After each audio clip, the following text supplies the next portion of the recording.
దేవాని సాక్షిగా నేనుండుట ఈ మంటికి భాగ్యము. భాస్కర్ వందనాలండి. గుంటూరులో ఆకతాయిగా తిరుగుతూ జీవితానికి గతి గమ్యం లేకుండా చివరికి మందిరానికి వెళ్ళి ప్రభు వాక్యాన్ని విని మందిరానికి ఆదివారం వెళుతున్నామన్న కారణంతో ఇంట్లో నుంచి నెట్టి వేయబడి గుంటూరు బస్టాండ్లో ప్రారంభమైన జీవితం బైబుల్ కాలేజీకి చేరి తరువాత తర్లుపాడు ప్రాంతానికి వచ్చి అనేక మంది ప్రజలను ప్రభు కోసం సంపాదించి పరిసర ప్రాంతాల్లో అద్భుతమైన సువార్త పరిచర్య జరిగిస్తూ ఈరోజు ప్రభువే మిమ్మల్ని అనేక మందికి దీవెనకరంగా నిలబెట్టారు. ఈరోజు ప్రత్యేకించి నీ సాక్షి అనే కార్యక్రమంలో మీ రక్షణ సాక్ష్యాన్ని పంచుకుని మరి వింటున్న ప్రేక్షకులను అందరినీ ఆత్మీయంగా ఉజ్జీవింపచేయడానికి, విశ్వాసంలో బలపరచడానికి మీరు విచ్చేసినందుకు మీకు హృదయపూర్వక వందనాలు తెలియజేస్తున్నాను. మరి మీ సాక్ష్యాన్ని పంచుకోవడానికి ముందుగా మీ పేరు, మీ కుటుంబ వివరాలు, మీకు సంబంధించిన కొన్ని ప్రాథమిక సమాచారం ప్రేక్షకులకు తెలియజేస్తే తర్వాత మిగిలిన వివరాల్లోనికి వెళదాం. మనం మీకు ప్రత్యేకమైన వందనాలు తెలియజేయాలి. మొదటిగా నిజంగా మీ ద్వారా మరి నా రక్షణ సాక్ష్యాన్ని మరి ఈ యూట్యూబ్ ప్లాట్ఫామ్ మీద పంచుకోవటానికి ప్రభువు ఇచ్చిన ఈ చక్కని సదవకాశాన్ని బట్టి ప్రభువు నామాన్ని నేను ఎంతో స్తుతిస్తున్నాను, ఆయన గణపరుస్తున్నాను. నా పేరు జయరాజు, మా నాన్నగారి పేరు వెంకటేశ్వర్లు, మా అమ్మ పేరు చెన్నమ్మ. మరి నాకు ఒక సిస్టర్ ఉన్నారు. ఓకే. మాది స్వగ్రామం మరి గుంటూరు. మరి గుంటూరులోని ఏటి అగ్రహారానికి చెందినవారం.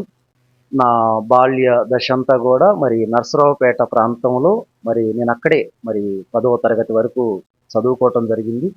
తర్వాత కుటుంబంలో ఉన్న కొన్ని ఆర్థిక ఇబ్బందుల వల్ల నా చదువుని మరి అధ్యంతరంగా మరి ఆపివేయటం జరిగింది. మరి పనిలోనికి నేను వెళ్ళటం జరిగింది.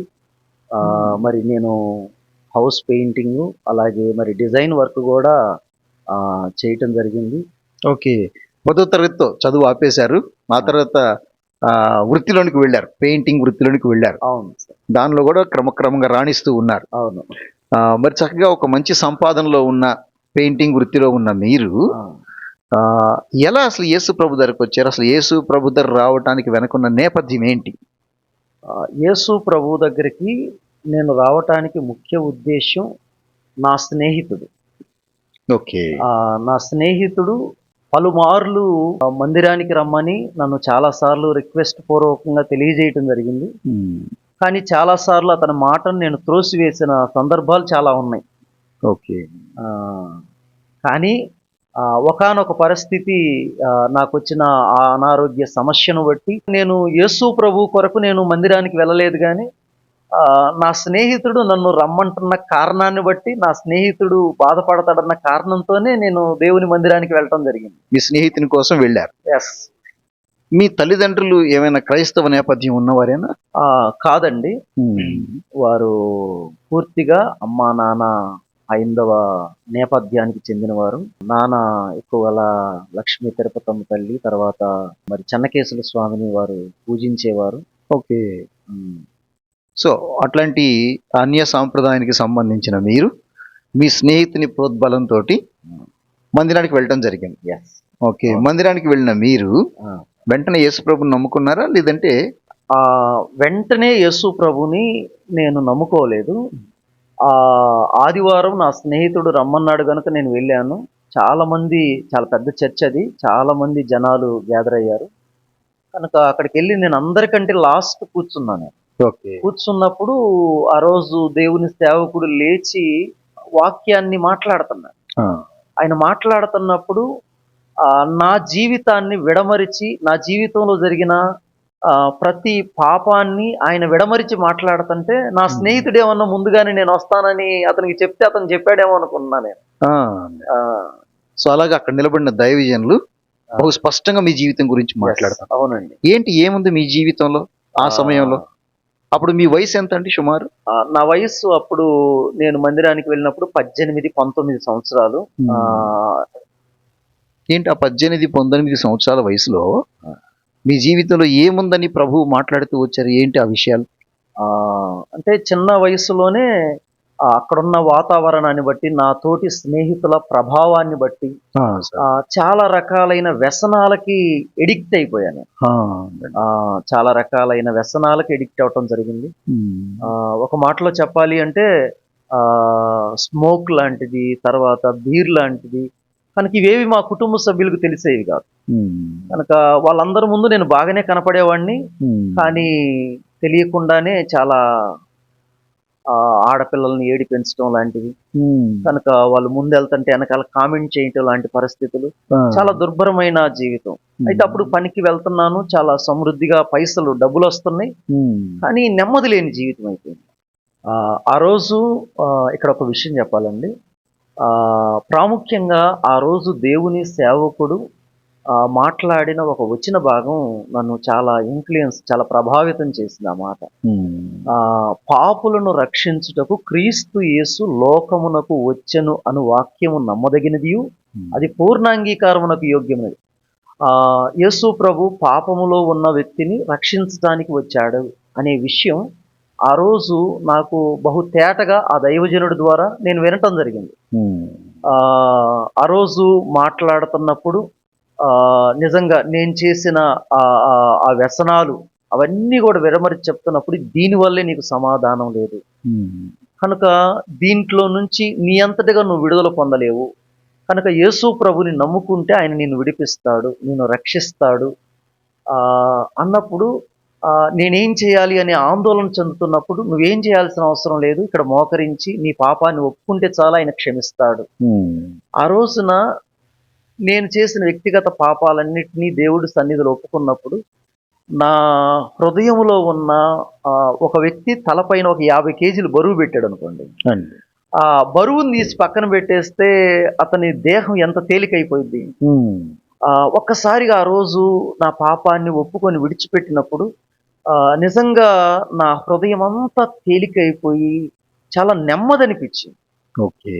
కనుక ఆ తర్వాత మరి రెగ్యులర్గా దేవుడి మందిరానికి రావటం, ప్రతి ఆదివారం నేను దేవుడి సన్నిధికి రావాలి అనే ఒక ఆలోచన నా మదిలో పడిపోయింది.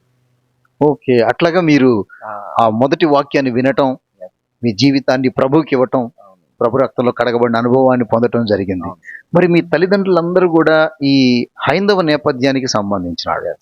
మీరు చర్చికి వెళ్తుంటే వాళ్ళు అంత ఈజీగా ఊరుకున్నారా? వాళ్ళు ఊరుకోలేదండి. ఆదివారం కూడా నువ్వు పనికి వెళ్ళాలి, ఆదివారం పనికి వెళ్తే మనకు డబ్బులు వస్తాయి అంటే మీరు ఆదివారం పనికి వెళ్ళటం మానేశారు, చర్చికి వెళ్తున్నారు. ఆదివారం పూర్తిగా ఇక పనికి వెళ్ళటం మానేసి కంటిన్యూగా చర్చికి వెళ్తున్నాను. ఓకే. మా మామయ్యే ఆ పెయింటింగ్ దాంట్లో మేస్త్రి ఆయన, కనుక ఆయన దగ్గర నేను వర్క్ నేర్చుకున్నాను. ఓకే. కనుక ఆయన ఆదివారం కూడా పని చేయాల్సిందే అని ఒత్తిడి తీసుకోవచ్చు. కాదు, కుదరదు, ఖచ్చితంగా నేను చర్చికి వెళ్ళాలనేవాడిని. కనుక అట్లా కొంచెం ఇబ్బందికరమైన పరిస్థితులు ఏర్పడ్డాయి. ఒక రోజున చాలా గట్టిగా చెప్పారు, కనుక ఈరోజు నువ్వు ఖచ్చితంగా పని చేయాలంటే నేను ఖచ్చితంగా చర్చికి వెళ్ళాల్సింది అని ఆ రోజు నేను మర్చిపోలేనండి. దేవుని సన్నిధిలో చెప్తున్నాను, వింటున్న వీక్షకులందరికీ కూడా నా జీవితంలో మరి ప్రభువు నా జీవితాన్ని యూటర్న్ చేసిన ఈ సందర్భాన్ని నేను మర్చిపోలేను. ఆ రోజు చర్చికి వెళ్ళాను. సాయంత్రం నా స్నేహితులను కలిసి ఇంటికి 10-11 టైంలో నేను ఇంటికి వచ్చాను. ఆ సందర్భంలో మా ఇంట్లో మరి మా మేనత్త, మామయ్య మరి వాళ్ళందరూ ఉన్నారు.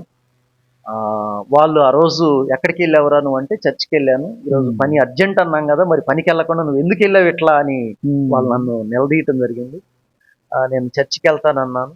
కనుక దానిని బట్టి నువ్వు యేసుప్రభువే కావాలి, ఆదివారం ఇట్లా వెళ్తాను అంటే ఇక నువ్వు ఇంట్లో ఉండాల్సిన అవసరం లేదు, నువ్వు బయటికి వెళ్ళిపో అని ఇంట్లోకి వెళ్ళి గబగబా మా మేనత్త బట్టలన్నీ తీసుకొని నా ఈ 2-3 జతలు ఇసిరి రోడ్డు మీద వేసి, కనుక చాలా ఆవేశానికి చాలా వేదనకు గురైన నేను వద్దు అంటే ఆ ఇంట్లో నేను ఎందుకు ఉండాలి అన్న రోషంతో బయటికి నా దగ్గర సైకిల్ ఉండే దానిపైన నా బట్టలు పెట్టుకొని అంతే గుంటూరు బస్ స్టాండ్ లోకి వచ్చి కూర్చున్నా సార్ నేను.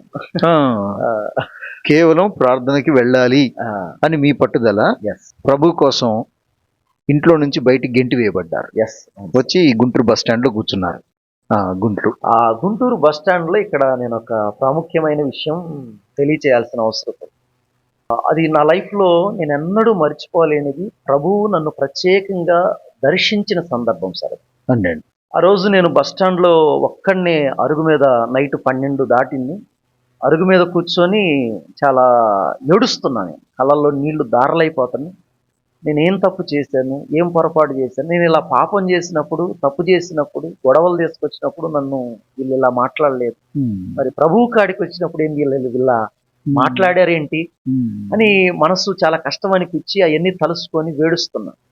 అదే సమయంలో నాకు మరొక ప్రేరేపణ, శోధన అపవాది నుంచి కలిగినట్లుగా అది అప్పుడు నాకు అర్థం కాలేదు. తర్వాత దినాల్లో నాకు అర్థమైంది ఆ విషయం. ఓకే. కనుక అపవాది మాట్లాడుతున్నాడు.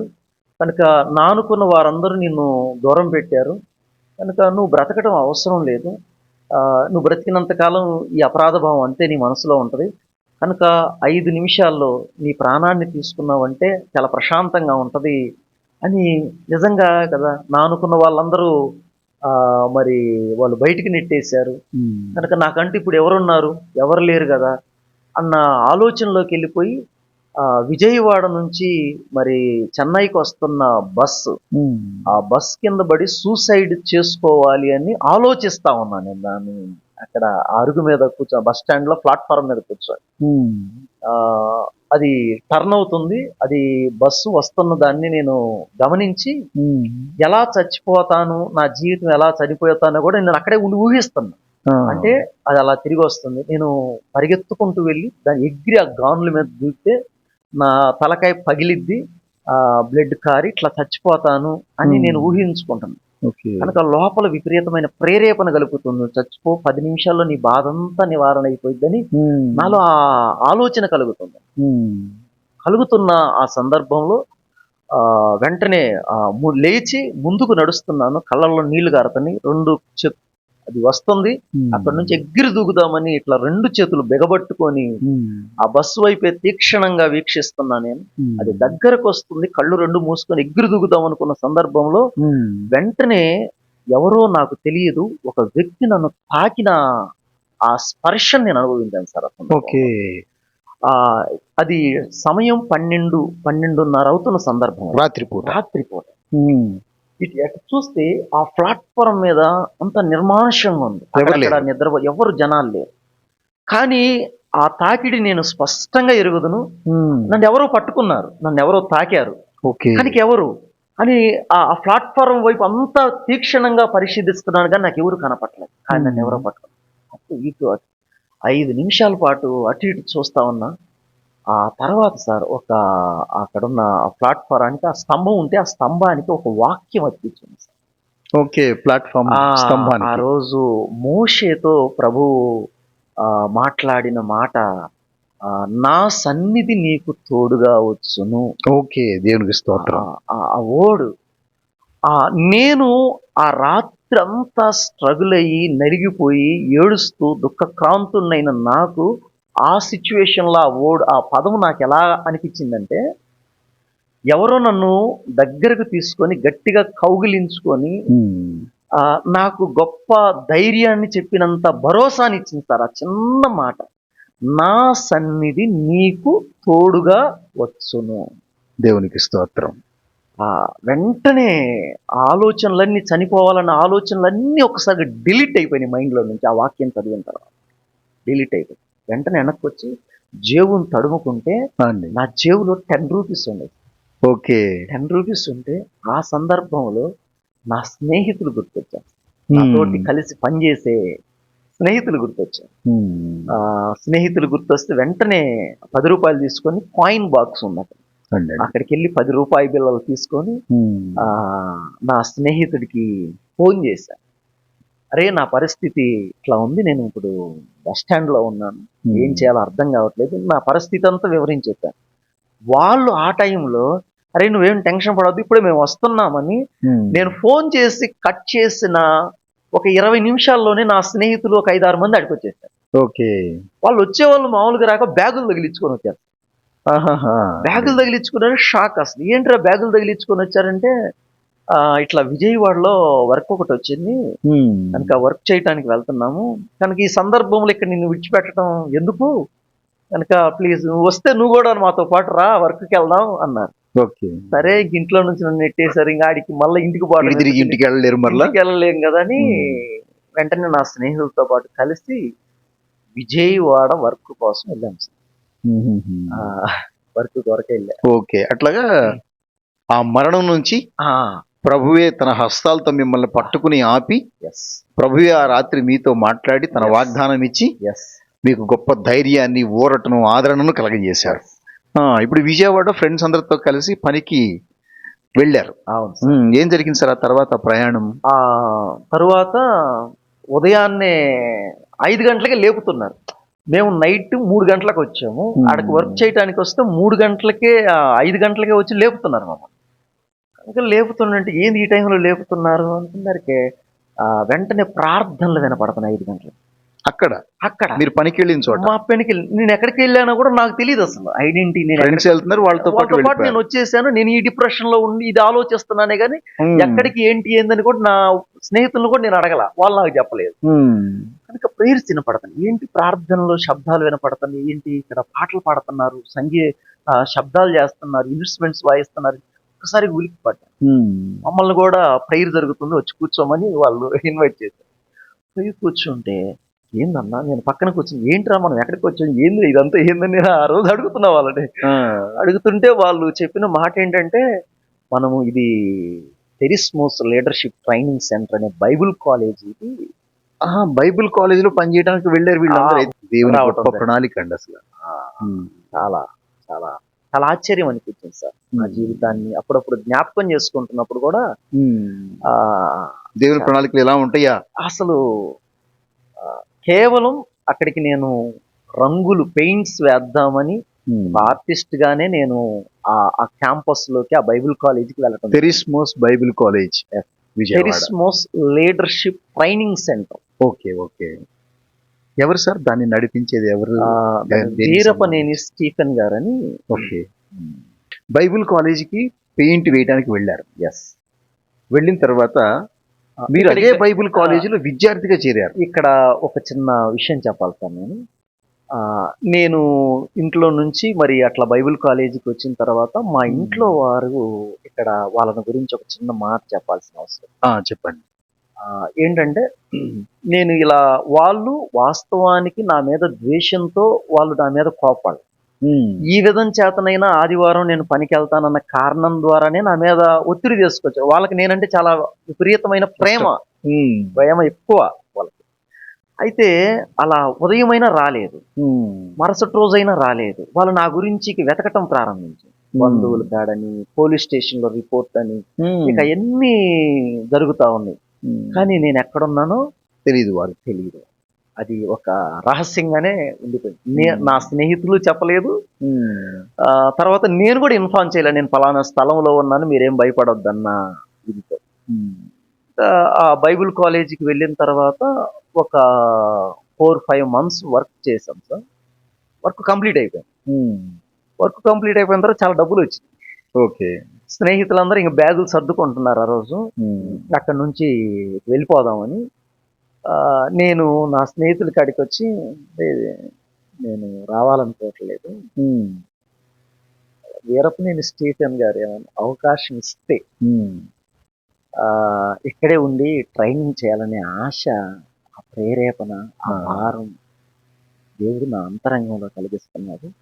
మనందరం పోయి ఒకసారి సార్ని రిక్వెస్ట్ చేద్దాం, ఒకవేళ అవకాశం ఇస్తే చదువుదాం, లేదంటే వాళ్ళు సామాన్లు తీసుకొని గుంటూరు వెళ్ళిపోదాం అంటే దాన్ని అందరూ అడుగుదామని అందరం స్నేహితులందరం పోయి వీరపనేని స్టీఫెన్ గారు ఎదుట నిలబడి, సార్ ఇట్లా నేను ట్రైనింగ్ చేయాలనుకుంటున్నాను, మీరు అవకాశం ఇస్తే ట్రైనింగ్ చేస్తానంటే ఆయన ఒకే మాట, నీకు 1 సంవత్సరం చదవటానికి అవకాశం ఇస్తాను, నిన్ను నువ్వు ప్రూవ్ చేసుకుంటే మరొక సంవత్సరం చదవటానికి నేను అవకాశం ఇస్తాను అని చెప్పడం జరిగింది సార్. గొప్ప విషయం. బైబిల్ కాలేజీకి పెయింట్ వేయడానికి వెళ్ళి చివరికి అదే బైబిల్ కాలేజీలో విద్యార్థిగా జాయిన్ అయ్యారు. ఈ ఈ నా స్టడీ ఆగిపోయిన తర్వాత మరలా ఎన్ని రాసే వర్క్స్ ఉంటాయి సార్, చదివేది ఇదంతా వెనకబడిపోయాను నేను అసలు. అవును. చాలా వెనకబడిపోయా. వర్క్స్ చాలా ఉండే, అసైన్మెంట్లు చాలా ఉండే. ఆ, చాలా నేను దేవుడు నన్ను ఎందుకు ఇక్కడ ఉంచాడో దాని కొరకే నేను బ్రతకాలని ప్రతి నిమిషాన్ని చాలా ఖరీదుగా ఉపయోగించాను. అక్కడ నేను ప్రతి గంట చాలా ఖరీదైన సమయంగా నేను వాడాను సార్. నైట్ 2 గంటల దాకా నేను మెలుకువ నుండి చదివేవాడిని. నాతోటి చదువుకున్న వాళ్ళందరూ కూడా బాగా హై ఎడ్యుకేషన్స్. ఓకే. వాళ్ళందరిలో తక్కువ లీస్ట్ గా చదువుకున్న వ్యక్తి ఎవరంటే నేనే. మీ బ్యాచ్ లో? మా బ్యాచ్ లో చాలా తక్కువగా చదువుకున్న వ్యక్తిని నేను. ఓకే. ఏంటి సార్ ఆ బైబిల్ కాలేజ్ తర్ఫీదు మిమ్మల్ని ఎట్లా మలచింది? ఇక్కడ నేను బైబిల్ కాలేజీలో మొదటి సంవత్సరం చదివాను. తర్వాత 2వ సంవత్సరం చదవటానికి ప్రభు అవకాశం ఇచ్చాడు. 3వ సంవత్సరం బీటీహెచ్ చేయడానికి కూడా అదే కాలేజీలో అవకాశం దొరికింది. ఇక్కడ 3 సంవత్సరాల పైన అనేక సబ్జెక్టులు వాక్యాన్ని గురించి థియరీ పరంగా నేర్చుకోవటానికి ప్రభు అవకాశం ఇచ్చాడు. అంతకంటే ముఖ్యంగా అక్కడ టీచ్ చేసిన దేవుని సేవకుల యొక్క జీవితం విపరీతంగా ప్రభావాన్ని నా మీద చూపింది. వాళ్ళు ఏదైతే బోధించారో దానినే ప్రదర్శించారు తమ జీవితంలో. మీకు బోధించిన వారి జీవితాలు మిమ్మల్ని బాగా ప్రభావితం బాగా సార్. ఆ రాసుకున్న పుస్తకాలు ఏవి ఇప్పుడు లేవు సార్, కానీ వారు మాదిరి మటుకు నా మదిలో మెదిలాడుతూనే ఉంది సార్. చాలా అద్భుతమైన మాట చెప్పారు సార్. బైబిల్ కాలేజెస్ అనేటప్పటికి సహజంగా ఏంటంటే అక్కడికి వెళ్ళగానే ఏదో జ్ఞానాన్ని సంపాదిస్తారు. బైబిల్ కాలేజెస్కి వెళ్ళిన వాళ్ళు గర్వంగా ఉంటారు. కారణం ఏంటంటే వాళ్ళు చాలా సబ్జెక్టులు నేర్చుకుంటారు కాబట్టి అనే ఒక ఒపీనియన్ చాలా మంది నా దగ్గర ఎక్స్ప్రెస్ చేశారు. కానీ మీరు దానికి భిన్నంగా చాలా అద్భుతమైన మాట చెప్పారు. వారు బోధించినవి ఆ పుస్తకాలు ఇప్పుడు లేవు, కానీ బోధించిన వారి జీవితాలు మాత్రం ఈనాటికి మీ కళ్ళ ముందు నిలబడే మెదిలాడుతున్నాయి. మచ్చకి కొన్ని ఏమైనా మిమ్మల్ని కదిలించిన, మీ జీవితాన్ని మలుపు తిప్పిన, మీ వ్యక్తిత్వాన్ని మలచిన కొన్ని సంఘటనలు ఏమైనా బైబిల్ కాలేజీలో జరిగింది గుర్తు చేసుకుని చెప్పగలరా? ఖచ్చితంగా సార్. మొట్టమొదటిగా మరి బైబిల్ కాలేజీకి మరి డైరెక్టర్ అయిన మరి వీరపనేని స్టీఫెన్ గారి యొక్క జీవితం నన్ను చాలా ఇన్ఫ్లుయెన్స్ చేసింది, చాలా ప్రభావితం చేసింది సార్. ఆయన జీవితం క్లాస్ రూముల్లో ఆయన ఏదైతే బోధించాడో ఆయన లైఫ్ని చాలా దగ్గరగా ఉండి చూశాను. ఆయన దాని కొరకే చివరి వరకు ఆయన బ్రతికాడు. వాటిల్లో ఒక ప్రాముఖ్యమైన ఒక సందర్భాన్ని నేను మర్చిపోలేను సార్. నేను బైబిల్ కాలేజీకి వెళ్ళిన జాయిన్ అయ్యాను. ఫస్ట్ ఇయర్ అంటే ఎండ్కి వస్తుంది. అక్కడ ఒక పాస్టర్ గారు అబ్బాయి కాలేజీలో జాయిన్ అయ్యాడు. అతను 500 సంఘం కలిగిన పాస్టర్ గారి కుమారుడు. ఓకే. ఒక రోజున అక్కడ మేము చదువుకునే మా అందరికి కూడా కొన్ని డ్యూటీస్ అప్పగిస్తారు. ఒకరు లెటిన్స్ కడగాలని, ఒకళ్ళు ఫ్లోర్ తొడవాలని, ఊడవాలని, అన్నం వండాలని, కట్టెలు కొట్టాలని, ఇట్లా రకరకాల డ్యూటీస్ ఉంటాయి అక్కడ వాళ్ళందరికీ అండి. ఆ రోజున పాస్టర్ గారు వాళ్ళ కుమారుడికి మరి బాత్రూమ్స్ కడిగే డ్యూటీ పడింది. అతను డ్యూటీ సరిగ్గా చేయలేదు. ఆ రోజు సండే కనుక బాత్రూమ్స్ స్టీఫెన్ గారు వరకు అట్లా వచ్చి ఆ బాత్రూమ్ అట్లా పరామర్శించి అట్లా పైకి వెళ్ళిపోయాడు. ఓకే. ఎక్కడిదక్కడే అదంతా నీట్గా లేదు, శుభ్రంగా లేదు. చూసి ఆయన అంతా వెళ్ళిపోయాడు. వర్షిప్ అంతా అయిపోయిన తర్వాత కిందకు వచ్చేటప్పుడు ఎవరు బాత్రూమ్ డ్యూటీస్ అని అలానా అబ్బాయి పిలవండి అన్నాడు. అందరు స్టూడెంట్స్ అందరం అక్కడికి వెళ్ళాము. చూసాం. ఏంది ఇట్లా అంటే, సార్ అది లోపల ఉంది సార్, అది నీట్గా చేయటం చాలా కష్టం సార్. లెటిన్ సార్. ఓకే. లెటిన్ అంతా అయింది, అది పాజ్ సార్ అంటే అది శుభ్రంగా క్లీన్ చేయాలి, అట్లా ఉండకూడదు అని మీరు పాస్టర్ గారి కుమారుడు కానీ వెంటనే ఈ చొక్కా బటన్ ఇలా తీసి ఇట్లా మడత పెట్టేసి ఆ స్కబ్బర్, సార్ మేము అడుగుతాం సార్ అంటే మీరందరూ అలా అని ఆ స్కబ్బర్ తీసుకొని ఆ లోపలికి లెట్టిన్ లోపలికి ఆయన హస్తాన్ని పెట్టి అదంతా శుభ్రం చేసిన ఆ విధానం స్టీఫెన్ గారు ఇదంతా చేశారు. బైబిల్ కాలేజ్ డైరెక్టర్ గారు. కనుక తర్వాత అతను మనస్తాపానికి గురయ్యాడు. నేను ఇంత గొప్ప దైవజనుడు, ప్రపంచంలో అనేక దేశాలు తిరిగిన ఆయన స్టీఫెన్ గారు అండి? స్టీఫెన్ గారు కనుక అమెరికాలో స్టడీస్ చదివాడు, బైబిల్ కాలేజ్. కనుక ఎంత ఇది కలిగిన వ్యక్తి, ఎంత తనను తాను తగ్గించుకొని అక్కడ దాకా వచ్చాడు. కనుక ఇంకా మనం ఎంత బాధ్యతగా ఉండాలి ఈ విషయం పట్లని ఆ రోజు ఆ సిచ్యువేషన్. హంబుల్నెస్ చాలా మాదిరి సార్, హృదయాలను కదిలించే విషయం చెప్పారు. నేను అక్కడ చదువుకున్న 3 సంవత్సరాలు, తర్వాత కాలంలో కూడా ఒక 10-12 సంవత్సరాలు ఆయన్ని చాలా దగ్గరగా చూశాను సార్. 10-12 సంవత్సరాలు. ఈ కాలంలో ఆయన ఎప్పుడు ఇస్త్రీ బట్టలు వేయటం కూడా మేము చూడలేదు సార్. చాలా సింపుల్ గా ఉండేవాడు, చాలా హుందాగా ఉండేవాడు. అదంతా చాలా మాదిరి. నేను అనుకునేవాడిని, ఆ పిల్లలకి అక్కడ చాలా మంది అమ్మా నాన్నలే పిల్లలు ఉంటే వాళ్ళకి వ్యాన్ లో తీసుకురావాలి. నేను అనేవాడిను, సార్ ఓ 10,000 పెడితే డ్రైవర్ వస్తాడు కదా సార్, తీసుకొస్తారు కదంటే, లేదయ్యా ఆ 10,000 ఉంటే దేవుని పనిలో మరొక మూల మనం వాడచ్చు. దీన్ని ఎందుకు ఇలా, నాకు దేవుడు ఆ సామర్థ్యాన్ని ఇచ్చాడు. నేను వెళ్ళినప్పుడు మా కుమారుడు ఉన్నాడు, ఆయన నడుపుతాడు. కనుక దానికి ప్రత్యేకమైన డ్రైవర్ మనకెందుకు, ఆ పని కూడా మనం ఏం చేయాలా. ఇట్లాంటి అయిపోయిన తర్వాత ఆయనే టైర్లు గడుపుకోవటం, బండి అంతా శుభ్రం చేసుకోవటం. మా లాంటి వాళ్ళు చాలా మంది అక్కడ ఉంటాం, మాకు చెప్పొచ్చు ఈ పరిస్థితులన్నీ సార్. చాలా ప్రాక్టికల్ గా ఆయన లైఫ్ ని, స్టీఫెన్ గారి జీవిత ప్రభావం మీ మీద చాలా ఉన్నట్టు. చాలా సార్ అండి, చాలా చాలా అధికంగా ఉంది సార్ ఆయన జీవితం. ఒక్క మాట నా జీవితంలో ఎప్పుడూ మర్చిపోలేను, నీ జీవితంలో అనుకరించని దాన్ని బోధించడానికి సాహసించొద్దు. ఒకవేళ అలా సాహసించిన రోజున దేవునికి మనం ఎక్కువగా జవాబుదారీతనాన్ని వహించాల్సిన వారమై ఉంటాము. ఒకటి, మనం ఏదైతే బోధిస్తున్నామో అలా బ్రతకాలి. ఒకవేళ అలా బ్రతకట్లేదా, అలా బ్రతకడానికి లోపల ఆ జిజ్ఞాస కలిగి దాని కొరకైన కృషి అయినా ఉండాలి. అసలు చెప్పే ఓడికి మనకు సంబంధం లేని రోజున మనం చెప్పటం ద్వారా అది మనకి క్షేమం కాదు, వినేవారికి కూడా క్షేమం, ప్రయోజనకరం. అది మనస్సులో చాలా బలంగా విత్తనం ఆ రోజు పడింది.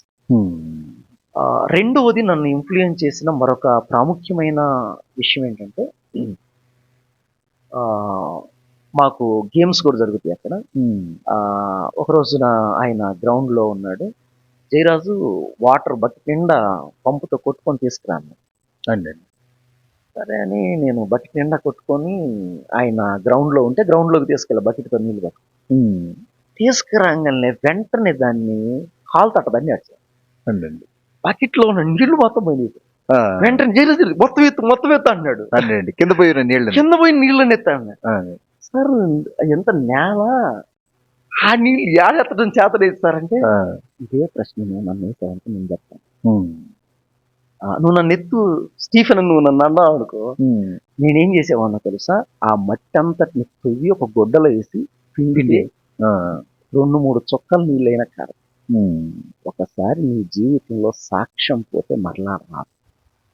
అలా పిండితే 2 చుక్కలైనా కారతాయి కానీ ఒకసారి పరిచర్య చేస్తున్న మనము, పరిచర్యకు పిలవబడిన మనము ఆ సాక్ష్యం పోతే మన సేవ అంతా తాగిపోయిందని. జీవితానికి ఆ మాట చాలు, ఇది స్థిరంగా బ్రతకడం చాలా. తర్వాత స్టీఫెన్ గారి దగ్గర నుంచి నేను నేర్చుకున్న మూడవ విషయం, నన్ను ఇన్ఫ్లుయెన్స్ చేసిన మూడవ విషయం అకౌంటబిలిటీ సార్, లెక్క అప్పగించే విషయంలో. ప్రతి రూపాయిని గురించి ఆయన ఆ నమ్మకమైన గృహ నమ్మకత్వంలో దానిని, ఏం సార్ రూపాయి కూడా లెక్కేయాలా అని చాలా సార్లు ఆయన ప్రశ్న. రూపాయి కూడా మనకు కావాలి కౌంటింగ్. దేవుని మనం మనుషులు ఎవరు అడగరు, కానీ ప్రభువుకు మనం లెక్క చెప్పాలి. కానీ అది కూడా మా మనస్సుల్లో చాలా బలంగా నాటపడింది. చాలా ఉన్నతమైన వ్యక్తిత్వము, అద్భుతమైన ఆత్మీయత కలిగిన వారి పర్యవేక్షణలో మరి శిలైన మీరు శిల్పంగా రూపుదిద్దుకున్నారని నేను నమ్ముతున్నాను. నిజంగా సార్, నేను బైబిల్ కాలేజీకి వెళ్ళే రోజు నేను ఒక మొద్దు సార్, ఒక రాయి, ఒక బండ, ఒక మొద్దు ఒక శిల్పకారుని చేతుల్లోనికి వెళితే ఆ మొద్దు ఒక అందమైన రూపాన్ని ఎట్లా పొందుకునేది? సంతరించుకుంటది, ఎలా రూపొందిద్దో నిజంగా మొద్దు లాంటి నా బ్రతుకుని ఒక అద్భుతమైన రూపంలోనికి బైబిల్ కాలేజీ నన్ను అలా తీర్చిదిద్దింది. ఇది మటుకు నేను ధైర్యంగా ఈ మాట చెప్తాను. చాలా గొప్ప సంగతి అండి. ఈ సందర్భంగా నేను కూడా ఒక మాట చెప్పాలి. ఏంటంటే బైబిల్ కాలేజెస్ అనగానే ట్రైనింగ్కి వెళ్ళారనగానే అక్కడ భక్తి ఉండదు, అక్కడ ఏమీ సరైన క్రమశిక్షణ ఉండదు, అది ఒక సెక్యులర్ ఎడ్యుకేషన్ లాగా, అది కూడా ఒక వేదాంత విద్య, చదువుకునే ఒక మామూలు చదివే, ఇలాంటి అభిప్రాయాలు చాలా మందికి ఉన్నాయి. ఎందుకంటే బైబిల్ కాలేజ్ అనగానే కొంచెం బాగా ఆత్మీయంగా ఉండే దైవజనులు బైబిల్ కాలేజెస్ పట్ల చులకన భావం కలిగి ఉండటం నేను గమనించాను సార్. కానీ ఇప్పుడు మీ సాక్ష్యం వింటున్న వారు ఈ వీడియో ద్వారా నేను వారికి చెప్పదలిచింది ఏంటంటే, దేవుని కోసం బ్రతికేవారు, దేవుని కొరకు తర్ఫీదు చేసే బైబిల్ సెంటర్స్ ఎప్పుడు ఆయన కోసం ఉంటాయి. అటు వెతికి పట్టుకోవటం, శేషం మిగిలిన తరంలో కూడా ప్రతి తరములో కూడా దేవుడు కొంత శేషాన్ని నిలబెడతాడు సార్. కనుక కెరిస్మోస్ లీడర్షిప్ ట్రైనింగ్ సెంటర్ అండి నిజంగా ఈ తరానికి ఒక శేషము అంటే తప్పు కాదేమో సార్. దేవునికి స్తోత్రం అండి, దేవునికి స్తోత్రం. ఎందుకంటే మిమ్మల్ని నేను గత 7 సంవత్సరాల నుంచి గమనిస్తా ఉన్నాను. మీ పరిచర్యను, మీ వ్యక్తిత్వాన్ని, మీ సాక్ష్యాన్ని, మీ సేవా జీవితాన్ని. కాబట్టి ఇప్పుడు మీరు చెప్పిన స్టేట్మెంట్, మీ జీవన విధానం 2 సరిపోలినాయి. కాబట్టి మీరు చెప్పింది ఏమాత్రం అతిశయోక్తి కాదు. నేటి తరములో మిగిలి ఉన్న శేషం అని చెప్పొచ్చు కెరిస్మోస్ బైబిల్ కాలేజ్. ఇంకా అలాంటివి మరికొన్ని ఉన్నాయి. అలాంటి మంచి కళాశాలలో జాయిన్ అయ్యి చక్కని తర్ఫీదు తీసుకుని ఆత్మీయులైన దైవజనుల పర్యవేక్షణలో ఉన్నతమైన దైవజనులుగా మనం కూడా రూపుదిద్దబడవచ్చు. తద్వారా మంచి పరిచర్య జరిగించవచ్చు. ఇప్పుడు బైబిల్ కాలేజీలోకి వెళ్ళిన మీరు మొత్తానికి ట్రైనింగ్ అంతా పూర్తి చేసుకున్నారు. వీరపనేని స్టీవెన్ గారి ఆధ్వర్యంలో, వారి పర్యవేక్షణలో కెరిస్మోస్ బైబిల్ కాలేజీలో మద్దు జయరాజ్ అనే ఈ మొద్దు చక్కగా శిల్పంగా చెక్కబడి పరిచర్యకు సిద్ధపరచబడింది. ఇప్పుడు మీరు తర్వాత ట్రైనింగ్ తర్వాత ఎలా పరిచర్యకు వెళ్ళారు? పరిచర్యకు వెళ్ళటానికి దేవుని ప్రత్యేకమైన పిలుపు సార్. అయితే బైబిల్ కాలేజీ ఎండ్ అవుతున్న సందర్భంలో చాలామంది దేవుని సేవకులు మరి ప్రకాశం జిల్లాని గురించి, ప్రకాశం జిల్లా యొక్క మార్కాపురం ప్రాంతాన్ని గురించి, అక్కడున్న అవసరత, అక్కడున్న నీడిని గురించి వారు వివరించటం, ఆ వివరిస్తున్నప్పుడు వారు ప్రార్థన చేయమని వాళ్ళు చెప్పినప్పుడు వాటి గురించి మేము ప్రార్థన చేస్తున్నప్పుడు ప్రభు బహుబలంగా నా అంతరంగాన్ని ప్రేరేపణకు గురి చేశాడు సార్. మరింతగా ప్రార్థన చేయాలనే భారం ప్రకాశం జిల్లా పైన దేవుడు పెట్టాడు. వారాల పాటు నా సేవా దర్శనం, సేవా స్థలం కొరకు ప్రార్థనలో గడిపాను సార్.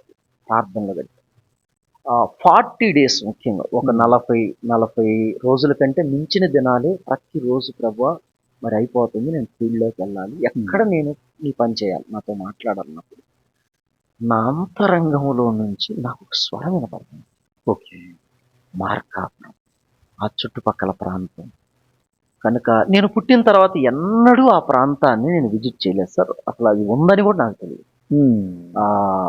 తరువాత నేను దాని గురించి ఎంక్వైరీ చేయటం, అక్కడ మరి దేవుని సేవకులు జోనాథాన్ గారు అనే ఒక దేవుని సేవకుడు ఉన్నాడు. ఆయన మరి మనకు కనెక్టివ్గా ఉంటారు.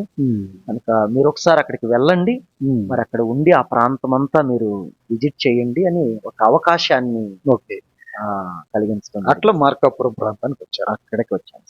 మార్కాపురం వచ్చి మరి జోనాథాన్ గారి పాస్టర్ గారి దగ్గర మరి కొద్ది రోజులు ఉంటూ, మరి ఆ చుట్టుపక్కల మార్కాపురం మండలం, మరి అలాగే తర్లుపాడు మండలం, మరి కంభం మండలం, మరి మండలాల్లో ఉన్న గ్రామాలన్నిటినీ విజిట్ చేయడం జరిగింది. ఆ పరిసర ప్రాంతాలు, అక్కడ ఉన్న పరిస్థితులు, ఆ గ్రామాల పేర్లన్నీ నోట్ చేసుకొని ఆ గ్రామాలన్నిటి కోసం ప్రార్థన చేస్తున్నప్పుడు దేవుడు నా మనస్సులోకి తర్లుబాడును గూర్చిన భారం అధికం చేశాడు. దాని గురించి ఎక్కువగా ప్రార్థన చేయాలి అనే భారం, ఆసక్తి పరిశుద్ధాత్మ దేవుడు నా అంతరంగంలో కలిగించాడు.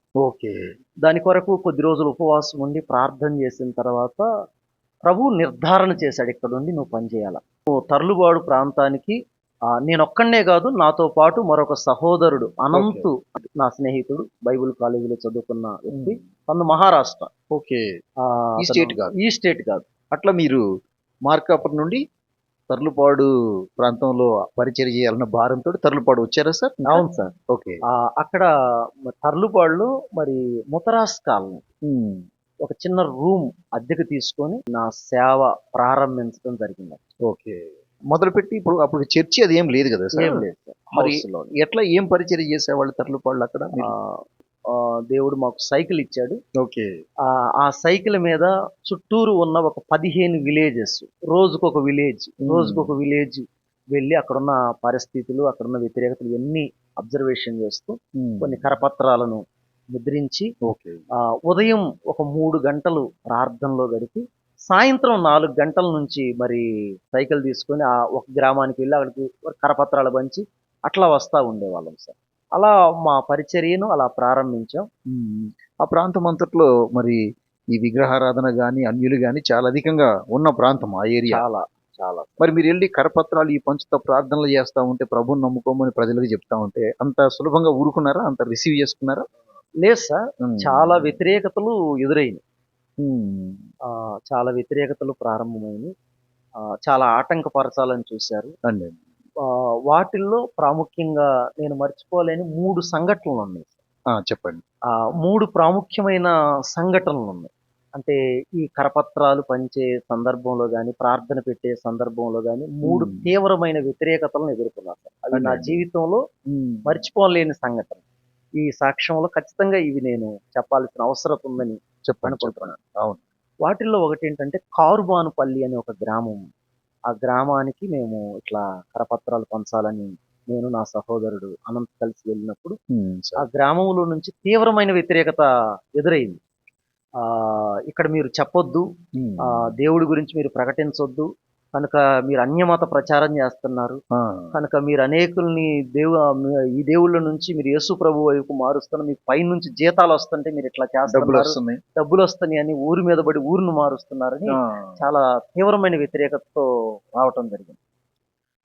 ఆ రోజు జరిగిన ఆ సన్నివేశాన్ని నా జీవితంలో మర్చిపోలేని సంఘటన సార్. ఆ గ్రామంలో ఒక సహోదరుడు, మరి పేరు ప్రస్తావించడం ఎందుకని నేను ఆపుతున్నాను. పర్లేదు. ఆ సహోదరుడు చాలా ఆవేశంతో ఇంట్లో నుంచి వచ్చి రావటమే ఆ సైకిల్ ఆడ స్టాండ్ ఇస్తే దాన్ని ఎగిరి తన్నాడు. తరువాత రావటం చాలా ఆవేశంతో, మాటలు కూడా లేవు, ఆ కరపత్రాలన్నీ చేతిలో లాక్కొని ఇసిరేసి చెయ్యి ఇట్లా ఇట్లా ఇట్లా ఇట్లా బెగబట్టి ఇక్కడ సార్ ఇక్కడ కొట్టాడు సార్. ఇక్కడ కొడితే చెవి మీద దబా గోబ సార్. 3 సార్లు ఇక్కడ కొట్టేసరికి విపరీతమైన పెయిన్, అంతా వాసిపోయింది. తర్వాత సైకిల్ని తీసుకెళ్లి మొల్ల కంపలు ఇసిరేస్తారు. ఇంకొకసారి కానీ గ్రామంలోకి అడుగు పెడితే మిమ్మల్ని ఊరుకోను, మిమ్మల్ని రానియనని చాలా తీవ్రంగా చెప్పడం జరిగింది. అయితే నేను ఆ సహోదరుడికి ఆ సందర్భంలో ఒకే ఒక మాట చెప్పాను. యేసు ప్రభు సర్వలోకమునకు వెళ్ళి సర్వ సృష్టికి సువార్త ప్రకటించండి అని ప్రభువు చెప్పాడు. కనుక ఆయన పంపితే నేను వచ్చాను ఈ ఊరికి, మీ గ్రామానికి. కనుక మీరు నన్ను కొడితే ఎట్లా కొట్టాలంటే నా ప్రాణం పోవాలి. ఇన్ కేస్ నేను బ్రతికాను అంటే మరలా వచ్చి నీకు, మీ గ్రామానికి సువార్త చెప్తాను. హల్లెలూయా అని ఆ రోజు నేను చెప్పడం జరిగింది. చాలా వేదనతో మరి అనంతు నన్ను తీసుకొని అక్కడి నుంచి బయటికి రావటం జరిగింది. కనుక ఇంటికి వచ్చాం. వారం 10 రోజుల పాటు మరి పండుకున్న నేను పరిచర్యకు కూడా వెళ్లకుండా తీవ్రమైన నొప్పి, ఇదంతా ఒకటే పెయిన్. దేవుని మహాకృపను బట్టి తగ్గిపోయింది అది. ఇప్పుడు అంత యవన వయసులో ఉన్నారు కదా, అతన్ని కొట్టినప్పుడు ఆ యవన వయసు తాలూకు కోపము అదేమి రాలేదా మీకు? అతన్ని తిరిగి దాడి చేయాలనిపించలేదా మీకేమి? అంటే ఆ పరిస్థితి అనేది కొంచెం ప్రేరేపణకు లోనయ్యాను సార్. టెంప్ట్ అనేది వచ్చింది, కానీ ప్రభువు మనకు అది నేర్పలేదు. అది కనుక క్రీస్తు యేసునకు కలిగిన ఈ మనస్సు మీరును కలిగి ఉన్నది. ఆయన మనస్సు ఏంటి? దీన మనస్సు. ఆయన మనస్సు ఏంటి? సాత్వికం.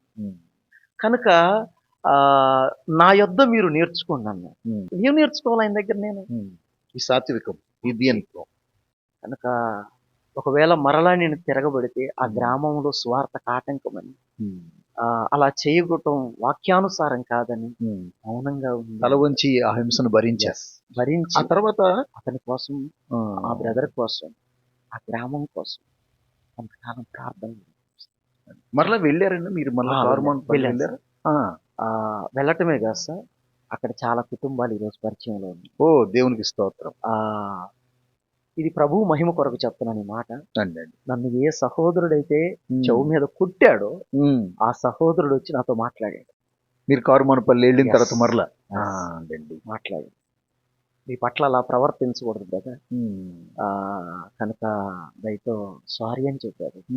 నా కోసం ప్రార్థన చేయండి అన్నాడు. ఇప్పుడు సహోదరుడు అతను హైదరాబాద్ లో ఉంటున్నాడు.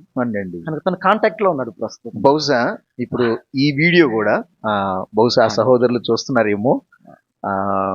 ప్రభువు ప్రేమ ఎంత అద్భుతమైనదో, ఎంత అజరామరమైనదో, ఎంత మధురమైనదో ఈ సంఘటన ద్వారా మనం అర్థం చేసుకోగలుగుతున్నాం. సహనము, ఓర్పు దేవుని సువార్తలో ఎలాంటి కార్యాలను సాధించడానికి ఉపయోగపడుతుంది అనేది ఈ సంఘటన ద్వారా మనం తెలుసుకోగలుగుతున్నాం. మరొక ప్రాముఖ్యమైన సంగతి అండి, శుక్రవారం ప్రార్థన జరిగింది. అక్కడ మేము అద్దెకు తీసుకున్న దగ్గరే ప్రార్థన చేస్తుంటే ఒక 4-5 సిస్టర్స్ వచ్చారు. వాళ్ళకి దేవుని మాటలు చెప్తా ఉండేవారు. అలా చెప్తున్న సందర్భంలో ఒక అతను బాగా తాగేశాడు. ఫుల్లుగా తాగేసి సారాయి సీసా తీసుకొచ్చి మేము ఉంటున్న ఇంటి మెట్లుకి ఇస్తేసి కొట్టాడు. కొట్టి ఓడరేడా ఇది ఊరు, ఈ మాల మాదిగల కొంపలు అనుకున్నారా, ఊరు ఇక్కడ ప్రార్థనలు పెట్టారు అని అక్కడికి వచ్చిన వాళ్ళందరిని కూడా దూషించాడు. ఇట్లా పడితే అట్లా అసభ్యకరమైన పదజాలాన్ని ఉపయోగించి మాట్లాడటం జరిగింది. కనుక నేను అన్నాను, ప్రార్థన జరుగుతున్న టైంలో శుక్రవారం, మీరందరూ ఇళ్ళకి వెళ్ళిపోండి. వెంటనే అతను ఆవేశంతో వచ్చి లోపల ప్రార్థనలో కూర్చొని రేపు మాట్లాడదాం అంటే ఇట్లాగే సార్ చొక్కా పట్టుకొని ఆ కాలనీలో బజార్లో నిలబెట్టాడు. రారా నువ్వు బయటికి రారా, రోడ్డుకు రా నువ్వు చెప్పేది అని ఇట్లాగే సార్, ఇట్లాగే పట్టుకొని తీసుకొచ్చి భయంకరమైన బండబూతులు, ఇంతలావు మాటలు. నేను చెప్పే ఈ మాటకి ఆ కాలనీయే సాక్ష్యం. ఆ రోజు నన్ను నిలబెట్టినప్పుడు ఆ కాలనీ వాసులందరూ రౌండ్ అయ్యారు. నేను ఏం మాట్లాడాలి, ఒక్క మాట కూడా బదులు వెళ్తా ఊసాడు అతను. ఊసాడు. ఏం మాట్లాడలేదు, మౌనంగా ఉన్నాను. రాత్రి ఇన్సిడెంట్ జరిగింది. ఉదయం అతను ఎదురు వస్తుంటే అన్నా బాగుండారా అన్నా. అబ్బా మీరు విష్ చేశారా? నేనే అతని విషయం అన్నా బాగుండారన్నా అంటే అతని అంటే తలకే కిందకి దించుకొని నడుచుకుంటూ వెళ్ళిపోయి, నిజంగా ఎక్కడైతే వ్యతిరేక ప్రారంభమైందో ఇప్పుడు ఆ ఊరు మొత్తంలో అక్కడ స్వార్థ చేయడానికి ఎలాంటి ఆటంకం నా విషయంలో లేదు సార్. దేవునికి స్తోత్రం. నిరభ్యంతరంగా ఏ ఇంట్లోకైనా స్వతంత్రంగా వెళ్ళగలను నేను కూడా. వాళ్ళందరూ ఆ కాలనీలో 300 కుటుంబాలు ఉంటాయి. 300 కుటుంబాల్లో ప్రతి ఇంటి వారితో కూడా నాకు వ్యక్తిగత సంబంధం ఉంది సార్. అద్భుతం. ఇప్పుడే ఈరోజు ఈ మాట ధైర్యంగా చెప్తున్నాను. ప్రభు నామం ఇది ఆయన చూస్తున్నాడు. సహనంతో, ఓర్పుతో, ప్రేమతో వ్యవహరించటం మనం నేర్చుకోగలిగితే దేవుడే ద్వారాలు తెరుస్తాడు అనడానికి ఇలాంటి సంఘటనలని సజీవ సాక్ష్యాలు. మూడో సంఘటన అన్నారు, మరొక సంఘటన అది కూడా చెప్పండి సార్. ఇక్కడ మేము అద్దెకు తీసుకొని ఉంటున్న హౌస్లో కొంచెం జనాలు కొంచెం ఇబ్బందిగా ఉంటుందని తర్లుపాడు బస్ స్టాండ్ సెంటర్లోనే ఒక చిన్న ఇల్లు తీసుకోవటం జరిగింది. అక్కడ అద్దె కోసం తీసుకొని అక్కడ మరి ప్రార్థన జరిగించడం ప్రారంభించాం. కనుక అక్కడ అనేక మంది అన్ని కులాల వాళ్ళు మరి యేసు ప్రభు దగ్గరికి రావటం, వాళ్ళు ప్రభుని తెలుసుకోవటం జరుగుతాం. చాలా రోజుల నుంచి ఈ ఆర్ఎస్ఎస్కు సంబంధించిన వారు, కొంచెం క్రీస్తు అంటే విరోధంగా ఉండే కొంతమంది సహోదరులు, ప్రభు అంటే ఇష్టం లేని కొంతమంది, కనుక ఈ ప్రార్థన ఎలాగైనా ఆటంకపడతారు. వాళ్ళు అబ్జర్వేషన్ చేస్తాను, చాలా కాలం నుంచి అబ్జర్వేషన్ చేస్తాను. కానీ ఏదన్నా చిన్న పొరపాటు జరిగిద్దేమో నా ద్వారా, దాన్ని పట్టుకుందామని చూస్తున్నారు కానీ ఏం దొరకట్లేదు. ఒక రోజున సండే అక్కడ ప్రార్థన జరుగుతుంది. ఒక 50 మంది దాకా ప్రేయర్కి వచ్చారు. ప్రేయర్ జరుగుతూ ఉంది. ఆ ప్రేయర్ జరుగుతున్న సందర్భంలో ఎట్లయినా జీవితంలో వీళ్ళని తర్లుపాడులో ప్రార్థన పెట్టకుండా చేయాలని ఒక గ్రూప్ తయారైంది. ఓకే. ప్రార్థన జరుగుతున్న సందర్భంలో ఒక్కసారిగా ఒక 50-60 మంది కలిసి దాడి చేయటానికి వచ్చారు. ఒక గుంపుగా వచ్చేసారు, మాబ్ వచ్చేసి. ఒక గుంపుగా వచ్చారు. గుంపుగా వచ్చి ఆ తలుపులు ఒక్కసారిగా నెట్టి, ఎవడు రేడ పాస్టర్ పిలవండి, బయటికి రండి, అది ఊరు అది ఇది అని వాళ్ళకి ఇష్టం వచ్చింది. నేను ఒకే మాట చెప్పాను, ఎవ్వరు ఏ మాట నోట్లోని శబ్దం చేయకుండా ఎవరి గృహాలకు వారు వెళ్ళిపోండి. విశ్వాసులకు చెప్పారు. విశ్వాసులకి ఇన్స్ట్రక్షన్ ఇచ్చి మనం ఏమీ మాట్లాడకూడదు. ఒకవేళ మాట్లాడితే ఇది ప్రభువుకు మహిమ కాదు. కనుక దేవుడు ఏ పరిస్థితిని అనుమతించినా దాన్ని అనుభవించడానికి నేను సిద్ధంగా ఉన్నాను. కనుక మీరు మటుకు దీంట్లోకి ఇన్వాల్వ్ అవ్వద్దు అని నేను ఆ విషయాన్ని వాళ్ళకి చాలా కూలంకుషంగా వివరించాను. తర్వాత అందరూ ఒకరి తర్వాత 1 by 1 అందరూ వెళ్ళిపోయారు. ఆ రోడ్ల మీద నిలబడ్డారు. నన్ను ఒక్కడిని అలా నిలబెట్టారు. అందరూ రౌండ్ అప్ అయ్యారు జనాలంతా. కనుక ఇక్కడ ప్రార్థన పెడుతున్నా, వీళ్ళందరినీ మారుస్తున్నా, ఇక్కడ గుళ్ళు ఉన్నాయి, ఎన్ని వీళ్ళంతా వస్తున్నారు. అది ఇది చాలా వచ్చే వాళ్ళందరూ కూడా ఎక్కువ అన్య విశ్వాసుల నుంచి ప్రభు దగ్గరకు వచ్చిన వారు, అందరూ హైందవులు. ఓకే. కనుక ఆ సమయంలో ఆటంకపరచాలని వారు చాలా ప్రయత్నం చేసి, ఇక నువ్వు ఇక్కడ నుంచి మొత్తం సర్దుకోవాలా, నువ్వు ఇక్కడ ఎవరికి స్వార్థ చెప్పకూడదు, దేవుడి గురించి చెప్పకూడదు. కనుక వాళ్ళు ఉన్నవి లేనివి కొన్ని జోడించి కనుక డిస్టర్బ్ చేయడానికి ప్రారంభించారు. ఓకే.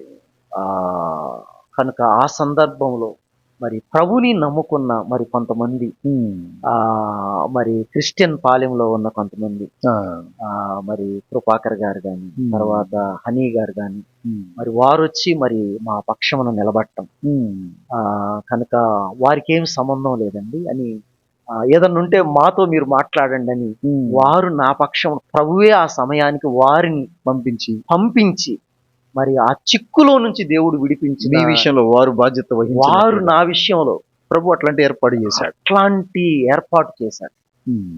కనుక తర్లుపాడులో అట్లాంటి ఒక భీకరమైన దాడి మీ మీద జరిగింది.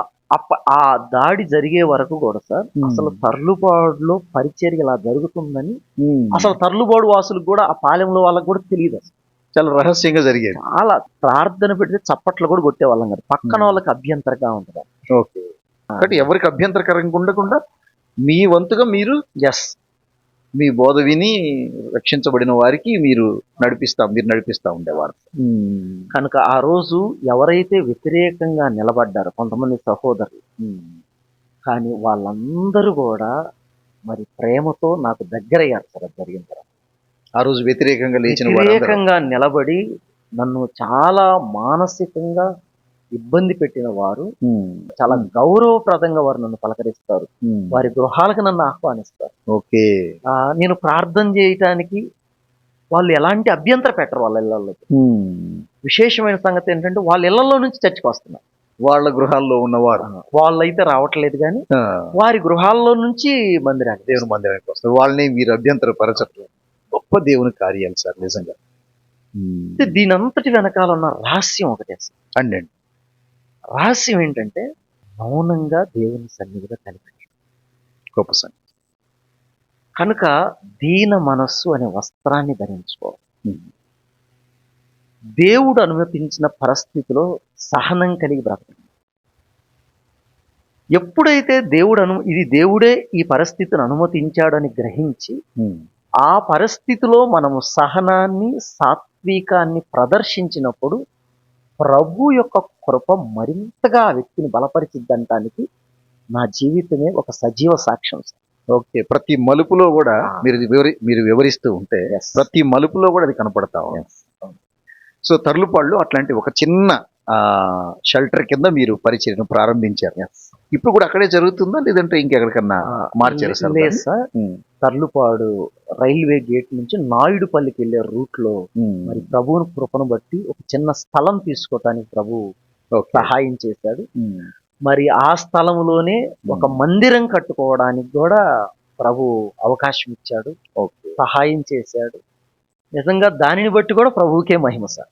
ఇప్పుడు ఈ ఇంటర్వ్యూలో మీ మందిరానికి సంబంధించిన చిన్న వీడియో క్లిప్ మాకు పంపిస్తే ఇప్పుడు వీళ్ళకి కూడా ప్రజలకు కూడా చూపిస్తాం ఆ ఖచ్చితంగా. మందిరము దానికి సంబంధించిన ఆ పరిసరాలన్నింటినీ కూడా. ఖచ్చితంగా. నిజంగా పెంట కుప్పల నుంచి దీనులను పైకి లేపు వాడు అనటానికి నిజంగా నా జీవితంలో ప్రభు చేసిన కార్యాలు నిజంగా అది సజీవ సాక్ష్యం. అండి అవునండి, అది చూస్తే ధైర్యంగా చెప్పగలను. ఎక్కడి నుండి ఎక్కడికి వచ్చిందో కదా జీవితం. గుంటూరులో ఆకతాయిగా తిరుగుతూ జీవితానికి గతి గమ్యం లేకుండా చివరికి మందిరానికి వెళ్ళి ప్రభు వాక్యాన్ని విని, మందిరానికి ఆదివారం వెళ్తున్నామన్న కారణంతో ఇంట్లో నుంచి నెట్టి వేయబడి గుంటూరు బస్ స్టాండ్ లో ప్రారంభమైన జీవితం Yes.